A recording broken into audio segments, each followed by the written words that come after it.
Assalamualaikum warahmatullahi wabarakatuh. Waalaikumsalam warahmatullahi wabarakatuh. Salam sampai dengan budaya salam kebajikan. Ya, halo semua, selamat pagi. Bagaimana nih kabarnya?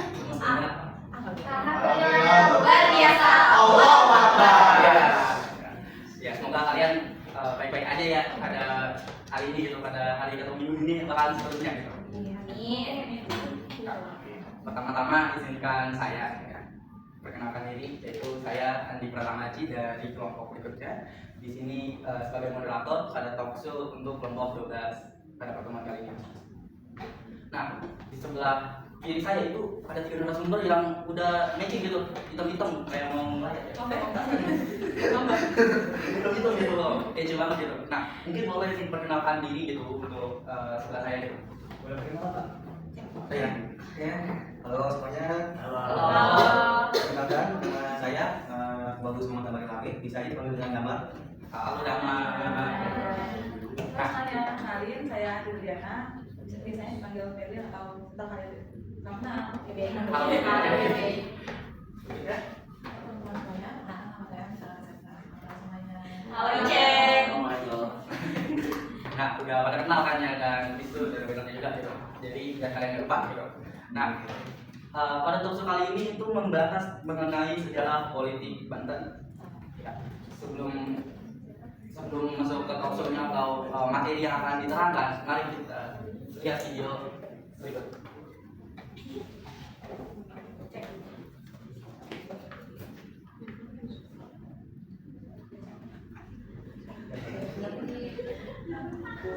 Terus apa talk show-nya? Kalian lagi ngapain nih? Talk show kalian tentang apa? Sejarah politik tentang siapa? Terus apa talk show-nya? Wah.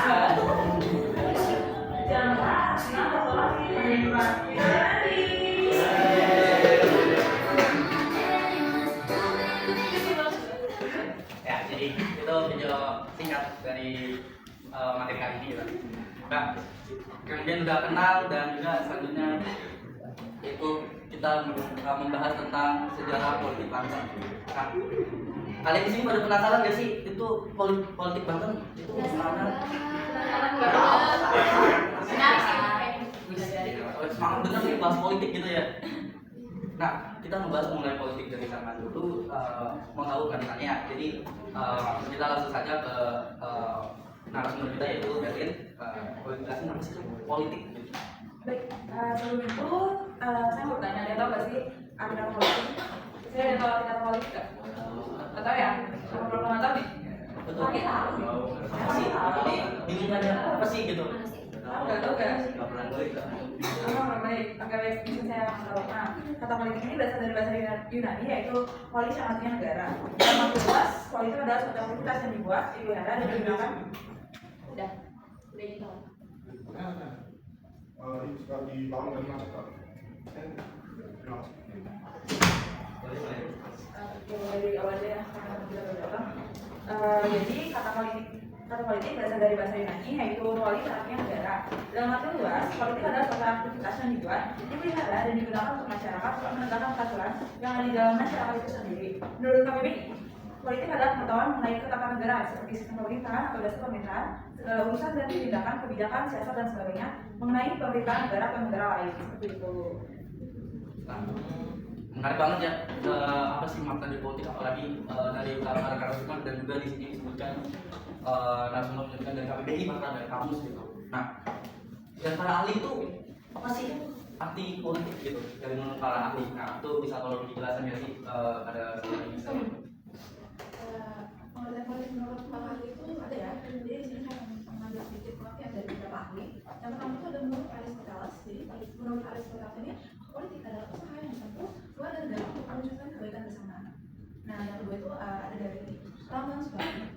Beliau bilang bahwa politik itu interaksi antara pemerintah dengan masyarakat dalam rangka pembuatan dan pelaksanaan keputusan yang mengikat dan kebaikan bersama masyarakat dalam suatu wilayah tertentu. Dan tadi ini ada dari Harold Laswell. Jadi politik adalah siapa, mendapat apa, kapan, dan kapan, dan bagaimana seperti itu. Wah, ternyata bagaimana wahyu gitu. Bahkan narasumber itu menyebutkan 3 sekaligus gitu lah. Ini mantap gitu ya, pengetahuan luas tentang politik dari berbagai orang dan tokoh gitu. Nah, untuk politik Banten sendiri itu kayak gimana sih gitu? Apalagi kita tepat ada di buminya gitu, di bumi Jawara Banten gitu. Bisa tolong jelasin gak sih untuk narasumber? Karena saudara jangan. Oke, boleh. Jadi sebelum kita ke kehidupan politik di Banten ini, kita awalan dulu berdirinya sejarah Banten, berdirinya sejarah Banten ini. Yaitu waktu tahun 1962, apa sih waktu sebelum tahun 1524 itu Banten ini dibahas oleh Kerajaan Demak. Tapi lama-lamaan di tahun 1524 ini sebenarnya itu Sultan Sunan Ageng Kais, Sultan Sunan Gunung Jati ini berperang dengan Kerajaan Demak waktu itu, dan akhirnya Sunan Gunung Jati ini raih kemenangan dan mendirikan Kerajaan Banten ini. Setelah berkembang dengan pesat Kerajaan Banten ini, kemudian kekuasaan Banten diserahkan kepada Sultan Hasanuddin, karena Sultan Hasanuddin ini dianggap sebagai pionir Kerajaan Banten dan semakin maju di era pemimpinnya. Tetapi yang kita ketahui, puncak kekuasaan Banten itu diraih oleh Sultan Agung Tirtayasa atau disebut juga Raden Plata sendiri. Tadi narasumber itu nyebutin dua tokoh, bahkan lebih gitu, tiga tokoh, yaitu ada Sultan Hasanuddin, tadi ada Sunan Gunung Jati, dan bahkan itu menyebutkan bahwasanya ada dinamakan Golden Age dari Banten sendiri, yaitu Sultan Agung Tirtayasa itu sendiri. Nah, Sultan itu pengaruhnya besar nggak sih dalam kehidupan politik pada saat itu? Itu kepada saudara Nisa itu boleh diterangkan.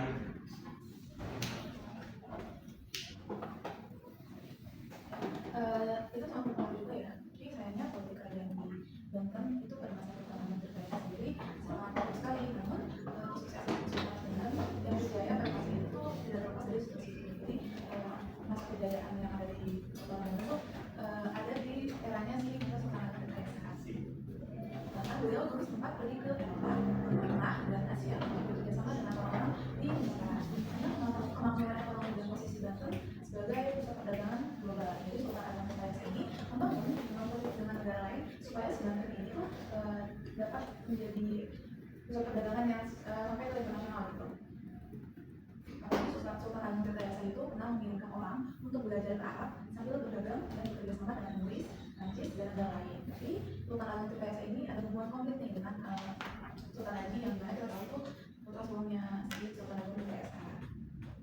Dan membuat Sultan Agung Tirtayasa ini meminta bantuan kepada Inggris karena kerjasama sebelumnya, di mana Inggris akan membantu ketika si Belanda ini mulai menyerang kekuasaan di Banten.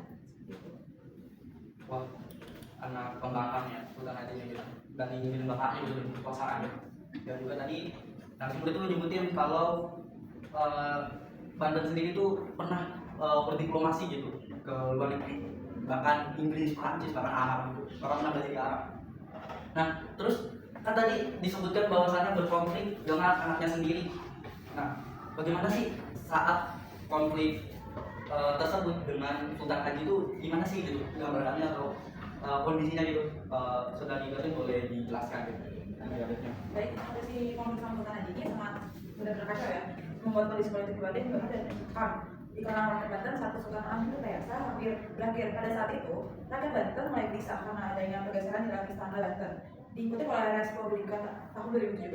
Nah, di dalam istana yang kita tahu Keraton Surasawan ini, pergeseran mulai terjadi. Anak dari Sultan Agung Tirtayasa, yaitu Sultan Haji, mulai menentang dan memberontak pada ayahnya Tirtayasa.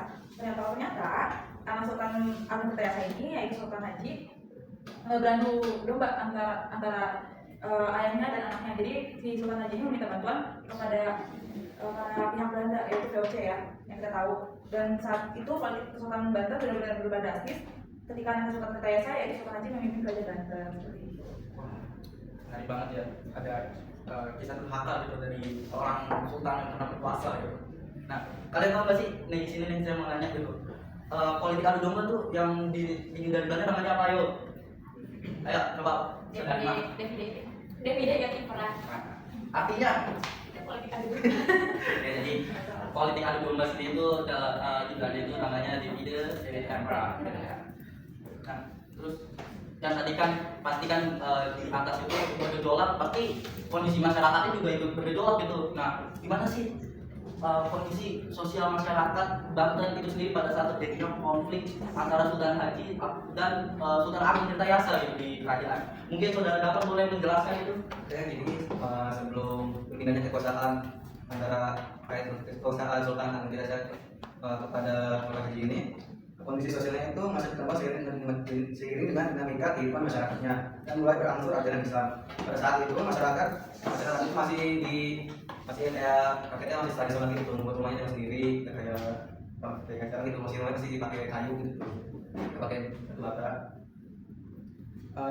Bahkan sebelum menjadi kerajaan Islam, waktu itu struktur kerajaan Banten sendiri masih tertutup dan dulu juga Banten pada saat itu masih bertorok secara Hindu yang mengadakan sistem kasta dalam perumahan masyarakat. Itu menurut Hadi Wibowo 2013. Dengan meningkatkannya dan munculnya pengaruh Islam di kerajaan, sistem kasta masyarakat secara bertahap mulai menghilang dan Islam yang lebih sesuai dengan posisi sekarang ini. Nah juga ya, jadi selain di atas bergolak tuh ternyata masyarakat sendiri tuh punya dinamika sendiri, yaitu pada saat itu Hindu dan Islam kasta yang berkembang. Nah, kira-kira kehidupan masyarakat Banten sendiri itu berkembang maju apa bisa dibilang malah tidak berkembang atau bahkan malah kemunduran gitu? Tolong bisa dijelaskan pada saudara tadi. Baik, kehidupan masyarakat Banten sendiri terutama berkembang nggak sih yang berkaitan kekuasaan di Sultan Banten bergantung kebijakan yang dibuat oleh pemimpinnya itu sendiri. Tetapi kehidupan sosial masyarakat di masa kekuasaan Sultan Tirtayasa ini sangat benar-benar meningkat drastis dari waktu ke waktu. Kehidupan rakyat Banten selalu diprioritaskan oleh Sultan Tirtayasa. Bagaimana Sultan Tirtayasa memprioritaskan masyarakatnya. Orang-orang mulai berubah menjadi lebih baik dan lebih modern dan kesejahteraan rakyat semakin terjamin berkat penguasaan Sultan Agung Tirtayasa terhadap ekonomi dan perdagangan. Untuk memastikan kesejahteraan mereka, masyarakat Banten mulai menanam mada, cengkeh dan berbagai jenis tumbuhan. Nah, karena kehidupan sosial masyarakat Banten sangat berkembang pesat, masuklah para pedagang asing, yaitu para pedagang Eropa ya, dan mulai datang ke Banten yang menjadi pusat perdagangan di mana seperti itu masyarakat. Gila, ternyata selain membawa kemajuan terhadap negerinya, bahkan bisa diplomasi, bahkan jenis tumbuhan yang tidak bisa ditanam di bumi Banten ini itu akhirnya ditanam gitu juga ya, yaitu seperti lada, cengkeh gitu. Nah, juga Banten ini pada saat itu pernah jadi pelabuhan ya gitu. Nah, terus bagaimana tanggapan Sultan Agung Tirtayasa itu sendiri ketika para pedagang Eropa asing gitu atau orang asing Eropa datang ke daerah Banten gitu, datang ke sini tuh gimana sih Sultan itu sendiri menanggapinya gitu? Boleh jelas pada saudara Israel gitu. Tanggapan dari Sultan Tirtayasa itu sendiri ya awalnya ya karena emang Belandanya itu baik ya, kayak omongan manis gitu. Jadi kayak si Sultan Tirtayasa itu oh Belanda ini datang sini untuk membantu kita gitu kan. Awalnya baik, tapi lama-lamaan si Belanda ini malah makin menjadi-jadi gitu, malah tidak tahu diri gitu. Jadi dia sering membuat perlawanan terhadap Banten. Dan waktu itu juga Belanda menerapkan VOC yang sangat merugikan masyarakat Banten. Dan juga tadi sudah disebutkan oleh Audiens kepada audiens itu David Emperor ya. Nah itu salah satu yang dibuat oleh Belanda juga tuh, siapa dari Belanda. Jadi si Sultan Agung Tirtayasa ini mau perjanjian tersebut dan menjadikan pelabuhan Banten sebagai pelabuhan terbuka. Nah, ibarat ini ya, ada lagu itu Rambulan, jangan melihat jangan lihat dari wajahnya manis di mulut, lain di hati, lain di hati gitu. Nah, terus tadi kan Sultan sendiri itu menolak adanya perjanjian dan menjadikan pelabuhan dan itu sebagai pelabuhan terbuka bagi semua kalangan, semua pendatang. Nah, itu bisa sumber ini bisa jelasin nggak sih kenapa Sultan sendiri itu menolak? Pasti ada alasan gitu untuk Sultan itu menolak sebuah fakta atau sebuah perjanjian yang apa ya, yang sekiranya bisa menguntungkan bagi Banten gitu, tapi ditolak gitu. Nah itu apa gitu? Apa merugikan atau apa gitu? Dirangkum dari buku ensiklopedia Pahlawan Indonesia dari masa ke masa oleh Riza Giantias, Sultan Agung Tirtayasa tidak mau sekongkol dengan VOC karena ada beberapa hal, yaitu satu, VOC menerapkan monopoli perdagangan yang merugikan kesukaan Banten. Yang kedua, VOC menghalangi kegiatan perdagangan di Banten. Dan yang ketiga adalah blokade yang dilakukan oleh VOC terhadap kapal dagang dari Cina dan Maluku ke Banten berhasil dilakukan, sehingga membuat Rekayasa sendiri semakin tidak menyukai VOC. Karena yang kita ketahui ya, VOC ini ngomongnya banyak dan egois ya, dan kalau bilang tuh aku kan terhadap kekuasaan seperti itu moderator. Ternyata Sultan sendiri logis gitu untuk menolak sebuah perjanjian, sebuah fakta gitu ya. Yang Sultan itu mengira kalau fakta itu kiranya merugikan dia gitu ya, para penanganan sendiri. Nah, karena saya sendiri ya itu masih penasaran gitu sama Sultan Agung Tirtayasa. Mungkin teman-teman juga ikut penasaran sama Sultan Agung Tirtayasa ya. Yang kalian ketahui masa Kesultanan Banten di era Sultan Agung Tirtayasa ini berkembang pesat. Nah, boleh dijelasin nggak sih bagaimana sebuah sultan yang bergelar Tirtayasa, bahkan ada kata agengnya gitu, itu bisa naik ke pangku kekuasaan di tanah Jawa ini, itu gimana sih pada saudara agama di Kosta? Oke, jadi yang kita ketahui pada lama itu atau dikenal dengan kerajaan Sokoan bisa menjadi pusat pemerintahan sejak tahun 1526. Pada tahun 1651, Sultan Agung Tirtayasa dinobatkan sebagai sultan. Pada fase kedua, Sultan Agung Tirtayasa telah menunjuk putra sulungnya yaitu Pangeran Gusti Abu Nasar Abdul Qahar dan juga sebagai Sultan Haji. Dan pada saat itu masih menjadi putra mahkota untuk menghindar perang. Nah, Sultan Haji juga mempunyai urutan yang cukup besar sehingga semua kebijakan Sultan Agung Tirtayasa harus merupakan hasil musyawarah antara Sultan Agung Tirtayasa penasehat dan putra mahkota. Sultan Agung ini memberikan Sultan Haji kekuasaan dalam negeri yang ada di Keraton Surasawan, sedangkan kekuasaan luar negeri diambil oleh Sultan Agung Tirtayasa. Pada saat Sultan Agung Tirtayasa pindah ke Keraton yang terletak di Bontang, pindahan Sultan Agung dimanfaatkan oleh Belanda untuk menjadi Sultan Haji sampai Sultan Haji terpengaruh. Sultan Haji dan Belanda memiliki hubungan yang semakin erat. Pada awal masa pemerintahan Sultan Agung Tirtayasa terjadi peningkatan jumlah penduduk. Kemudian kebijakan Sultan Agung Tirtayasa juga sangat mempengaruhi saudara internasional. Pada masa pemerintahannya, Sultan Agung terus dihadapkan tugas berat untuk melestarikan dan menjaga keberadaan kekuasaan raja Benyamin dari bidadari antara ancaman, yaitu Belanda. Oleh karena itu, dari sinilah Sultan Agung Tirtayasa diakui menjadi pahlawan nasional oleh Presiden RI. Hasil penelitian menunjukkan periode kejayaannya itu pada tahun ke-17 sampai berikutnya sebagai bukan awal waktu saja. Ternyata sangat gila ya untuk sebuah sultan itu naik gitu, dan bahkan melibatkan orang-orang sekitar gitu, bahkan putranya sendiri yang ada yang mengapa tadi ya. Nah, tadi kan sudah disebutkan itu bagaimana sultan itu naik, terus bagaimana si sultan ini berkuasa gitu pada akhir, dan bahkan sultan sendiri itu dinobatkan sebagai pahlawan gitu, pahlawan nasional Republik Indonesia. Nah, saya sendiri tuh pengen tahu gitu, kemajuan apa sih yang dicapai dari Sultan Agung Tirtayasa sendiri, mengingat gelarnya itu Agung atau Agung gitu. Itu apa sih gitu? Boleh dijelaskan pada saudari Berliana gitu? Yaitu kejajaran Partai Banten meningkat dengan jumlah yang baru dan pengembangan irigasi. Yang kedua, memperluas wilayah perdagangan Banten dan Sumatera dan Kalimantan. Dan yang kemudian berhasil membangun armada laut dan ditugaskan untuk melindungi perdagangan Banten. Dan yang terakhir, memajukan agama Islam di daerah Banten sendiri. Yang kita tahu kan daerah Banten ini Islamnya sangat itu ya, banyak ya dari Muslim. Nah, setahu saya ya, Tirtayasa itu gelar yang disebutkan Tirta gitu, Tirta air gitu kan, dari kata air. Dan ya memang tadi yang telah disebutkan narasumber itu terkait dengan irigasi persawahan, terus bendungan segala macam dibangun gitu oleh Sultan Agung Tirtayasa itu sendiri. Nah, dari kemajuan itu pasti adalah ya kemunduran ataupun kemunduran dari Sultan Agung Tirtayasa. Mengingat dia itu seorang sultan gitu, seorang pemerintah yang pasti ada kelebihan, ada kekurangan gitu. Nah, boleh dijelaskan sih untuk saudari Michelle itu kemunduran apa sih pada masa pemerintahan Sultan Agung Tirtayasa itu sendiri? Ini kan tadi udah dijelasin ya masa kejayaan atau kemajuan di Sultan Agung Tirtayasa itu.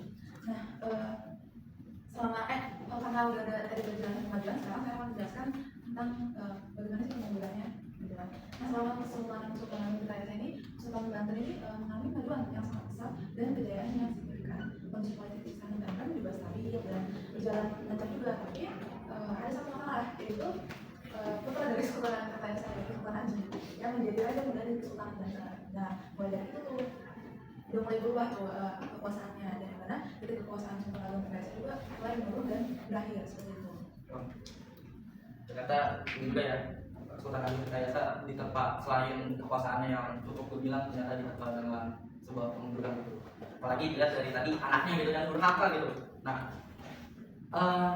apakah penyebab kemunduran Sultan Agung Tirtayasa ini tuh adalah anaknya nggak sih kalau menurut kalian tuh? Dan tadi kan dijelaskan kalau berkonflik dengan Sultan Haji, yaitu bisa dibilang anaknya sendiri gitu.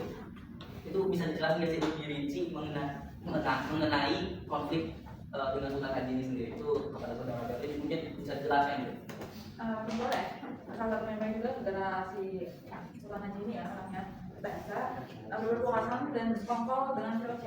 Yang kalau bisa dibilang Sultan Haji ini akan haus alam kekuasaan ya, kelembabannya.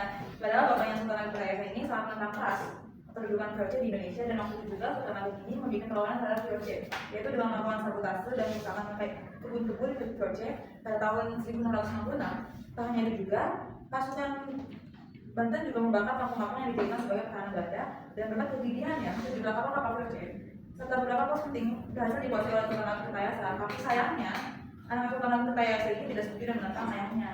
Memang dari situ ya si Sultan Haji ini. Sangat di luar ekspektasi kita, ternyata ada anak yang membangkang kepada bapaknya gitu. Nah, kemudian apakah Sultan Haji ini ada melakukan kerjasama oleh pihak Belanda untuk menghancurkan kekuasaan bapaknya yang dibilang udah megah, udah punya gelar lah agung gitu? Itu pada saudara Damar itu mungkin bisa dijelasin tuh. Oke, ada aja. Mengetahui hal ini program Belanda yaitu WTTK berusaha mendekati Sultan Haji yang dianggap tersebut pasti dari khas gitu ya. Akibat kasus ini, Sultan Haji ini menyetujui rencana jahat Belanda dengan bersekongkol dengan VOC sendiri. Itu menjadi rival ayahnya. Tapi Belanda ini disebut dengan Definitely Imparet. Itu ya. Itu wanita domba yang direncanakan oleh Belanda sendiri ya. Untuk kekacauan Belanda. Tetapi yang tujuannya itu memecah belah warga besar tersebut. Jadi menarik sekali ya. Tadi kan disebutkan ada perjanjian dari VOC itu sendiri. Nah, pasti di sebuah perjanjian itu ada syarat gitu. Nah, apa sih syarat VOC kepada Sultan Haji itu untuk mengadakan perjanjian itu sendiri gitu? Untuk saudara Berlin mungkin bisa dijelaskan mengenai syarat-syarat apa sih untuk perjanjian itu gitu loh? Baik, perjanjian itu terdiri dari beberapa persyaratan harus disetujui oleh Sultan Haji, yaitu Banten wajib menyerahkan gerbong pada VOC. Kedua, VOC bisa memonopoli perdagangan di Banten dan mengirimkan perdagangan dari Cina, India, dan Persia. Dan yang ketiga, Banten wajib membayar sebesar 600.000 ringgit kalau mengingkari janji dari pasukan Banten yang menjadi daerah pakai, dan perdagangan Priangan harus ditarik kembali. Yang kalau kita pikirkan isi dari persyaratan perjanjian antara VOC dan Sultan Haji ini lebih untung VOC ya, dan merugikan Banten. Ya, ini untuk melegalkan kekuasaan untuk melancarkan gitu kan. Jadi disetujui di bawah Sultan Haji gitu. Dan ternyata ini berdampak sangat besar gitu. Bahkan bisa dibilang VOC ini malah untung gitu, dan dilihat dari yang disebutkan oleh saudara Berlin sendiri, 3 perjanjian ini cukup apa ya? Ini yang bantu gitu, lebih bantu gitu. Nah, kalau isi dari surat yang telah ditandatangani oleh si Sultan Haji ini dan VOC sendiri itu seperti apa sih? Itu saudara bisa untuk menjelaskan isi apa surat yang ditandatangani isinya gitu. Ya, itu perlu dijelasin beberapa persyaratan yang harus disetujui oleh Sultan Haji. Nah, di sini itu ada isi dari perjanjian tersebut yang ditandatangani oleh Sultan Haji dan VOC. Itu ada satu, Sultan Banten tidak diperbolehkan membantu musuh-musuh VOC dalam segala bentuk apapun. Nomor 2, itu ada seluruh tanah di sepanjang Sungai Untung Jawa atau Tangerang akan menjadi milik VOC. Yang ketiga, itu ada Sultan Banten harus mengganti kerugian sebesar 12.000 ringgit pada VOC. 4, itu ada Sultan Banten tidak diperbolehkan membuat perjanjian lain dengan bangsa manapun. Dan yang terakhir itu ada kekuasaan Raja Cirebon akan ditinjau kembali sebagai sahabat yang bersekutu di bawah perlindungan VOC. Nah, itu dari isi perjanjian Sultan Haji terhadap pihak VOC. Wah, ternyata nggak cuma Banten sendiri berdampak, bahkan sampai Raja Cirebon pun itu ada dalam isi perjanjian gitu ya. Nah, setelah menandatangani perjanjian tersebut, ada nggak sih, apakah pemberontakan perlawanan tersebut dari VOC itu kepada pihak Sultan Agung Getahe itu sendiri? Untuk saudara Gamal boleh jelaskan? Sebenarnya ada dong. Setelah itu penemuan antara Haji dengan Sultan Agung Getahe ini berlangsung. Ini dengan sengit gitu antara Sultan Agung Getahe melawan Sultan Haji dan anak anaknya. Namun pada akhirnya itu sebelum ini apa sih? Karena Sultan Agung Getahe ini kan sangat kokoh gitu tuh pertempurannya gitu, sangat kuat gitu dalam ahli strateginya. Akhirnya itu karena kelemahan pada anaknya Sultan Haji kasih Sultan Agung Getahe kena tipu muslihat dari Sultan Haji. Karena waktu itu Sultan Haji itu ingin berdamai, tapi malah ditangkap itu sama Sultan Haji sama benar-benar ini. Jadi ditangkaplah Sultan Agung Getahe ini dan akhirnya pasangan Sultan Agung Getahe ini. Ternyata konfliknya tuh gitu ya, permasalahan dalam politik Banten itu sendiri gitu. Nah, tadi sempat juga disinggung itu Sultan Haji ketika memimpin Kesultanan Banten gitu, ketika dia menjadi seorang sultan. Nah, bagaimana masa Kesultanan Haji sendiri itu ngalamin perkembangan atau bahkan bisa dibilang kemunduran? Itu dari bagian ya, boleh dijelaskan? Sayangnya masa kekuasaan Sultan Haji ini menandai sebelum Sultan Banten, karena perjanjiannya dengan VOC sangat merugikan kerajaan ya. Belanda mulai menguasai kekuasaan di Banten secara bertahap. Belanda meminta imbalan yang besar kepada Sultan Haji atas bantuan mereka kepada VOC, termasuk penguasaan monopoli perdagangan dan hubungan internasional dan pemberian bayar langsung pada VOC. Akibat monopoli tersebut, Kesultanan Banten mulai runtuh dengan kejadiannya. Kehidupan sosial Banten mulai berubah dan mulai mengarah ada penderitaan yang sangat kuat yang mencuat pada mereka. Rakyat di pasar jual hasil pertanian, mereka terutama lada dan cengkeh, dan Sultan Haji harus membayar perang. Seolah-olah Sultan hanya bekerja sebagai karma dan penjasa Sultan Haji yang sebelumnya menggulingkan ayahnya sendiri dari kata kerajaan yang mencapai kesulitan dengan Belanda. Setelah kematian Sultan Haji, VOC berkuasa penuh atas penyembelihan Kesultanan Banten. Akibatnya Kesultanan Banten telah menjadi hilang seperti itu. Itu sangat disayangkan ya. Kiranya bakal mengalami perkembangan ternyata malah kemunduran gitu, setelah berjaya itu malah mundur gitu ya. Nah, saya pribadi ini pengen nanya gitu, kenapa sih kalian itu ngambil politik pada masa Sultan Agung Getahe saat itu pasti ada sebuah alasan ketika kalian mengambil hal ini gitu. Nah, mungkin saya tanya satu persatu kali ya untuk sebelah saya nih, saudara Damal gitu. Iya, Bapak. Saya Bapak Damal. Gimana sih? Mengapa saya ini mengambil pada di masa Sultan Agung Getahe? Karena kan pasti dikatakan juga itu yang paling menurut saya ya, jangan ini ya, jangan jadi kita berani ya.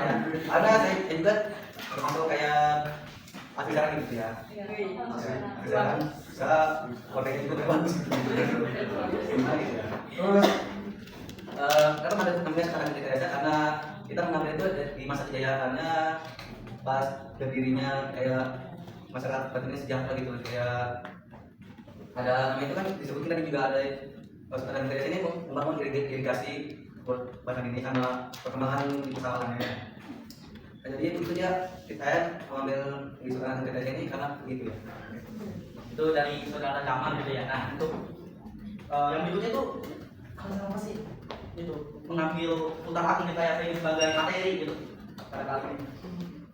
Kalau saya sendiri itu karena rasa pengen tahu saya tinggi banget terhadap sejarah Sultan Agung Getahe ini, karena saya sebagai seorang pendatang pengetahuan di kota Serang ini penasaran banget tentang kejadian-kejadian yang terjadi di era masa Sultan Agung Getahe ini. Kan nama Sultan Agung Getahe ini juga menjadi salah satu nama yang diabadikan oleh perguruan tinggi negeri ya kita tempatnya sekarang. Seperti itu. Ini nih, kan tadi udah 2 orang nih, yang lain nih, 2 Michelle gitu. Kakak apa enggak nih? Michael. Ya, belum bisa tuh pertanyaan yang sama. Kenapa kan tadi udah disebutkan ya, kenapa mengambil Sultan Agung Getahe? Oke, kenapa mengambil Sultan Agung Getahe? Itu kan ada mendengarkannya. Iya, narasumber mana? Dari narasumber dari gitu kan, tentang kenapa mereka. Nah, kenapa alasan saya sendiri ya? Itu tuh sudah terpakir kalau sudah terpakir kalau mereka berdua gitu loh. Jadi menurut saya alasan saya itu sudah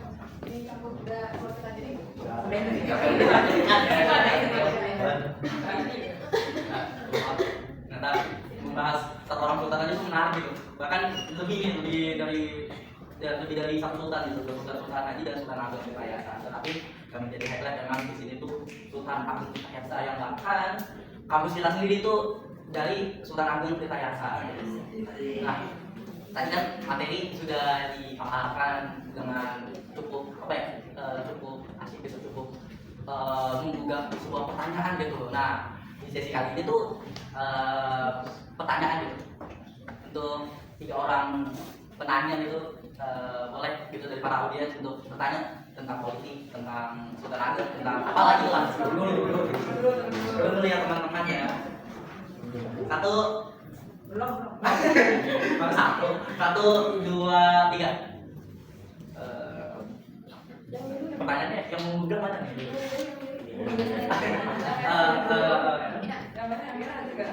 Yang marah udah ada. Dari Sabrina boleh.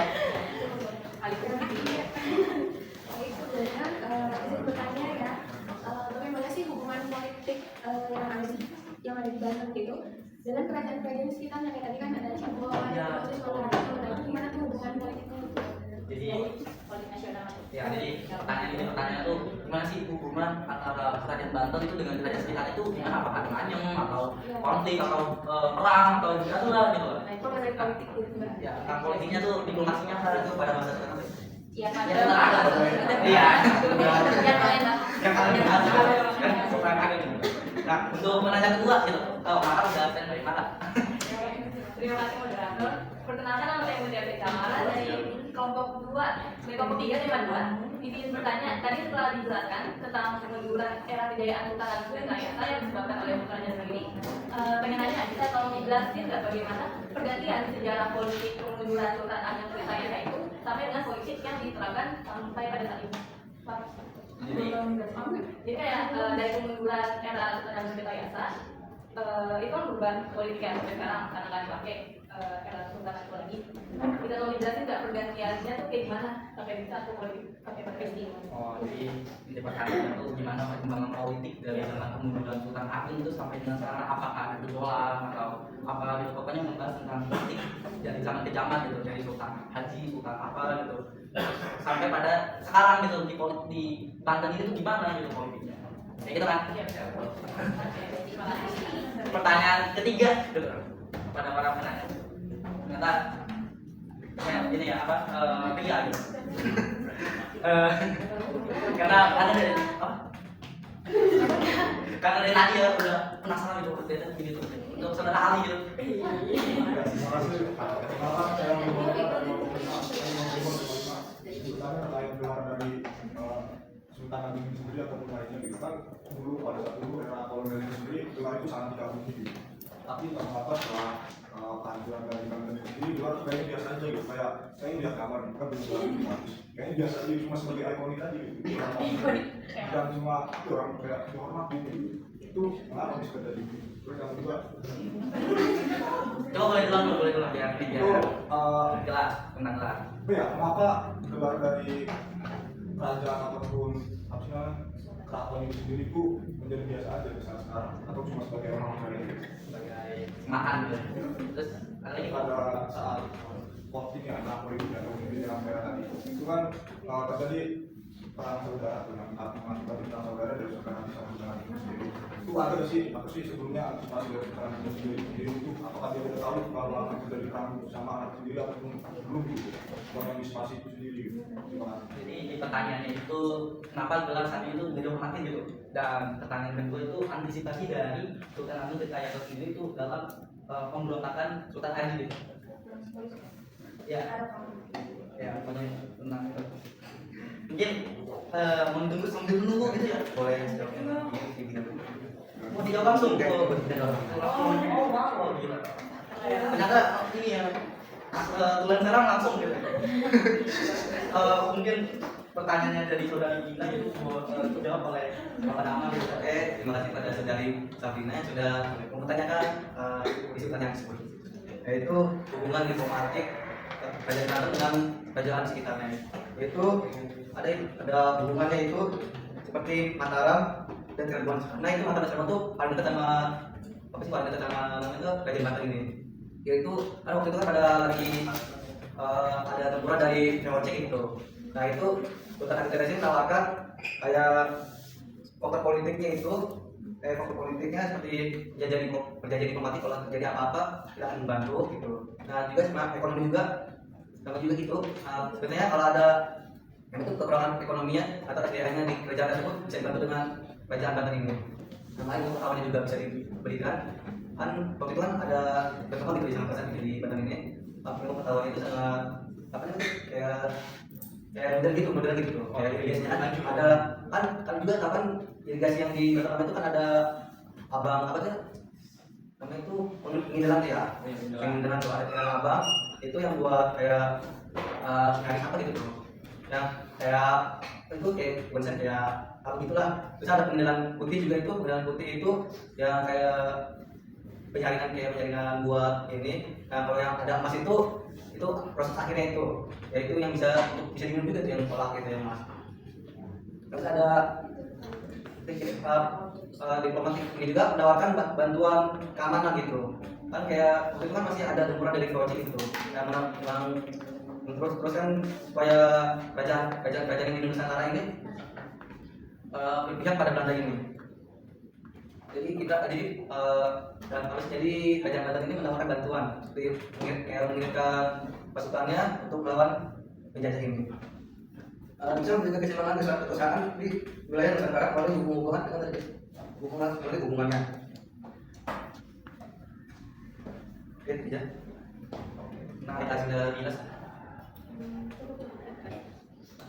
Boleh sih.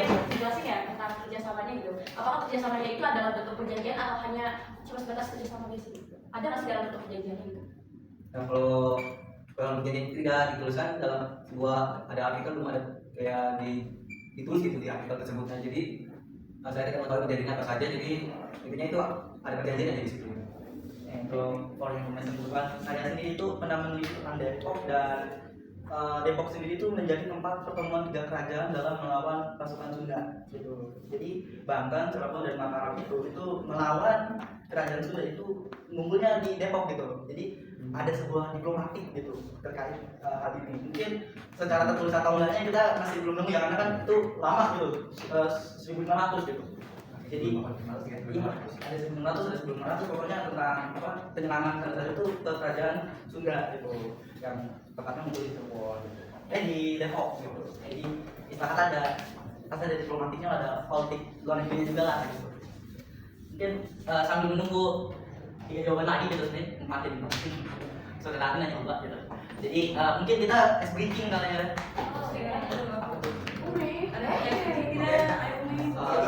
Gagal. Mungkin ada yang mau ice breaking gitu.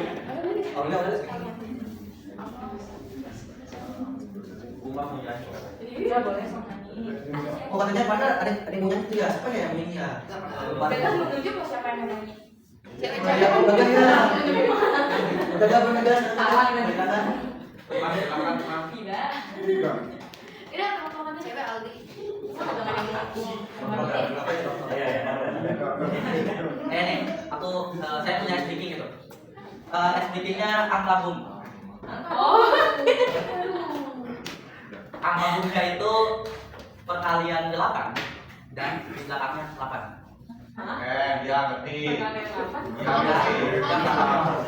Kalau misalnya kita nyebut nih terus boom nggak dikasih insight. Kan tadi itu ada apa ya, sebuah pertanyaan gitu. Seru loh, maksudnya supaya kalian tuh sampai mana gitu. Bukannya kalau yang Yang bisa jawab pertanyaan dia. Oke, jadi perkalian 8 itu kayak 8, 16 dan seterusnya. Pokoknya sampai 100. Oh ini yang benar ini. Ini ada sponsor ya dari Alvin gitu. Apa ya? Adiknya sama. Iya. Jadi perkalian 8 kayak 8, 16, 24 dan seterusnya sampai 100. Dan juga ada yang belakang 8 kayak 8, 18, 8. Ya paham. Apa mas nggak ada bukan 8? Kan belakangnya 8. Ya paham. Yang belakang Perkalian 8 dan juga belakangnya 8. Langsung Kapten. Kita langsung ya, mulai dari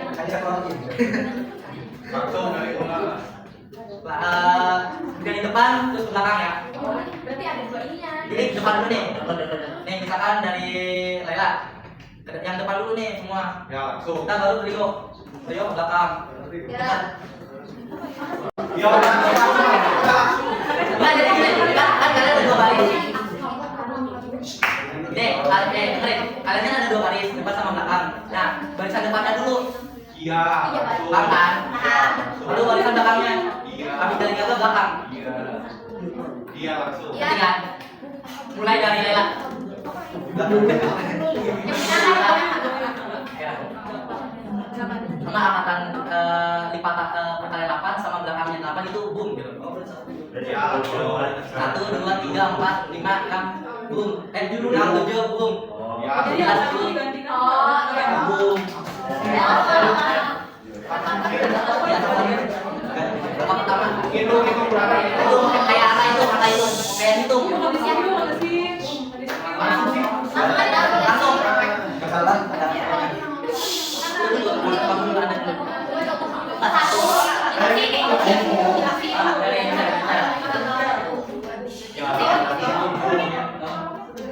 Ya, gitu. Udah gitu. Satu. 2, 3, 4. 5, 7, 9, 10, 11. Mami. 14. Boom.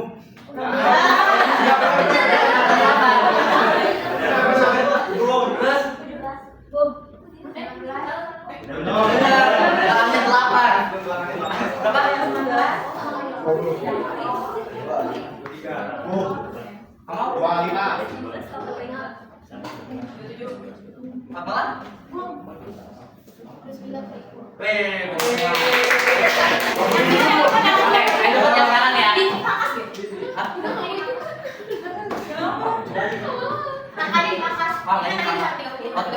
Oh, terlalu jauh ya. Jadi berarti enaknya.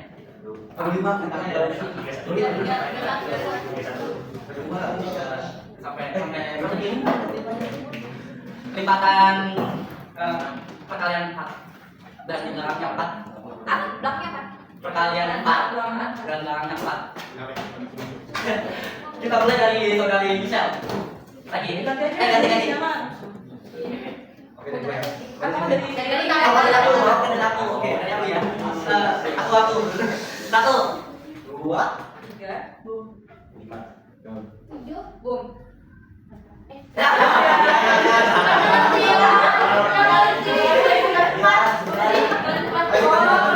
Pertanyaan ya. ya. Pertanyaan simpel. Apa sih materi pada kali ini dan apa sih yang kamu ngerti pada masa Sultan Agung ditanya itu sendiri? Yang kamu dapetin dari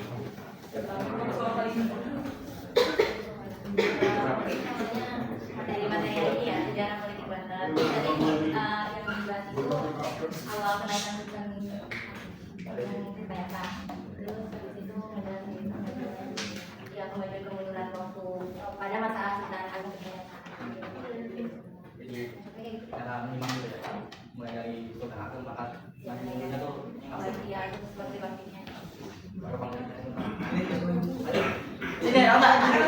Sini, serahkan pada Oh,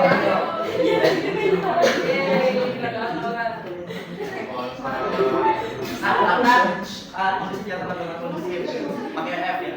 Jadi karena semua ini sudah menemukan jawaban dari 3 pertanyaan tadi. Sisa 3 pertanyaan tadi. Kita mau jawab pada dengan sejarah ya. Oh, karena sejarah dijawab oleh Ibu Berlin. Tadi Mara tuh bertanya ya, inti dari pertanyaannya ya, bagaimana pergantian sejarah politik dari zaman Sultan Agung Rekayasa ini sampai dengan politik yang diterapkan pada masa sekarang, seperti itu? Oke. Berikut adalah ringkasan singkat dari beberapa kejadian tersebut ya. Pada masa Sultan Agung Rekayasa tahun 1913 sampai 1950, politik di Indonesia masih dari bawah pengaruh Sultan Banten. Sultan Agung Rekayasa adalah sultan yang berjuang lawan penjajahan Belanda dan Portugis.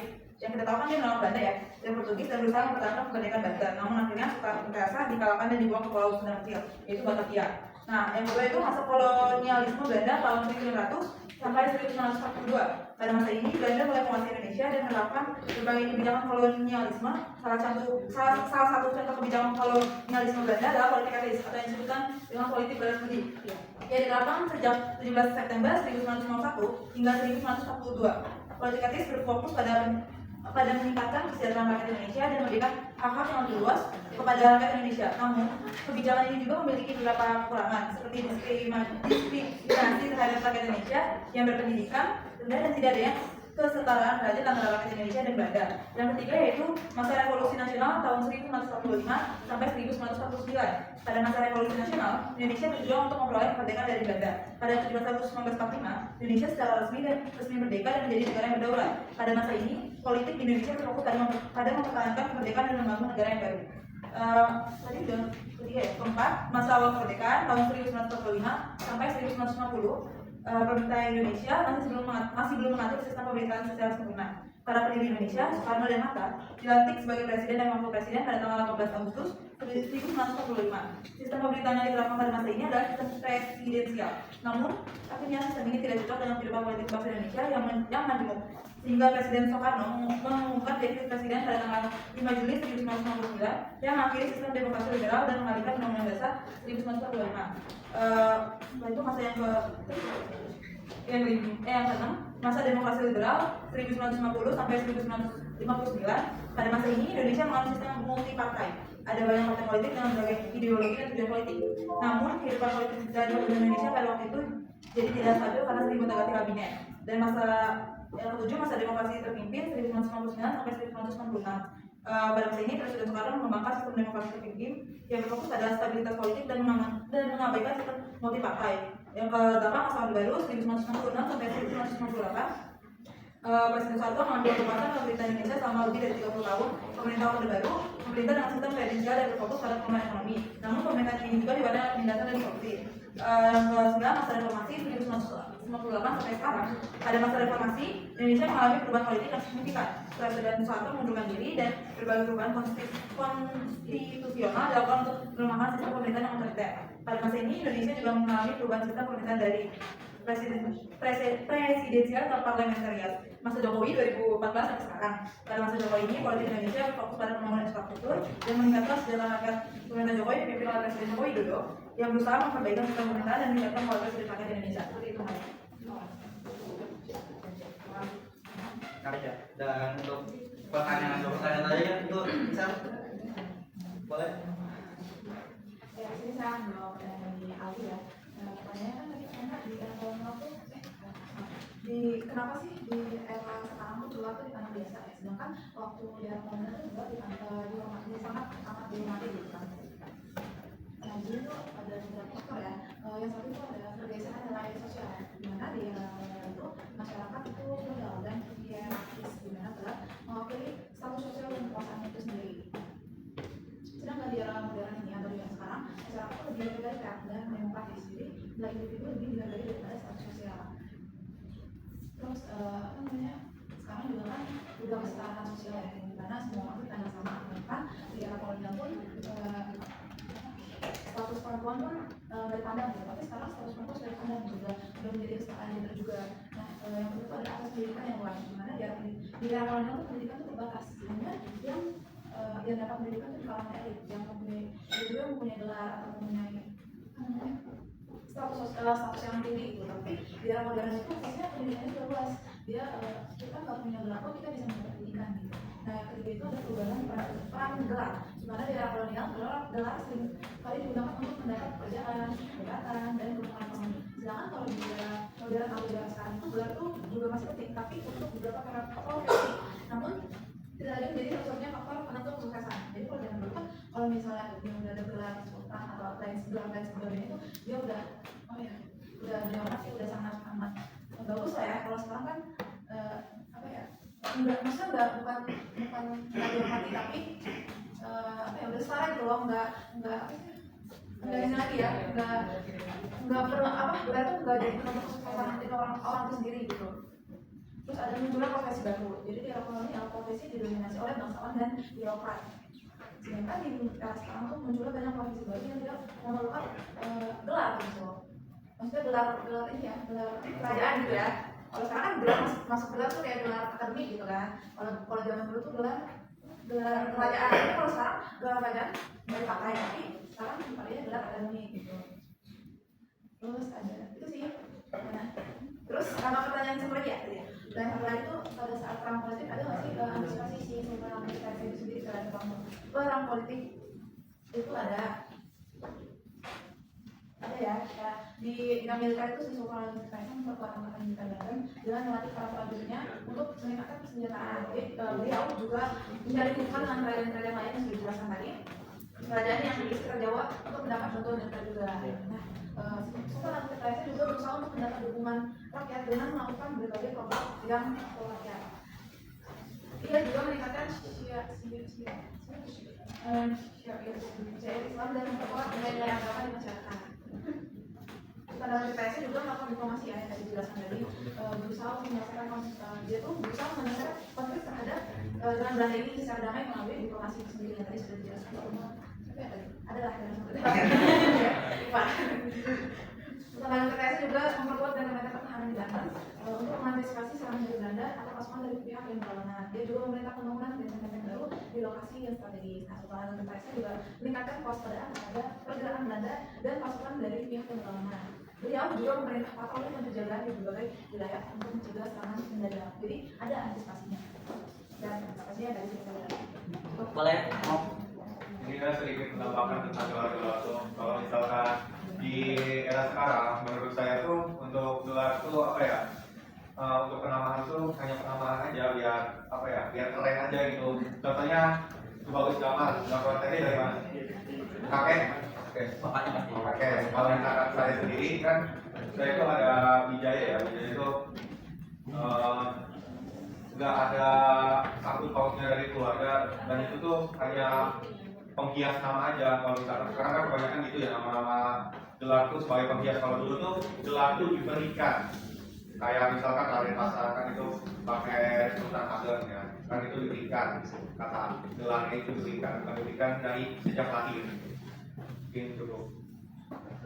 Jadi saya tambahan ya. Jadi kalau untuk gelar masa sekarang itu untuk menandakan dia itu dari silsilah mana.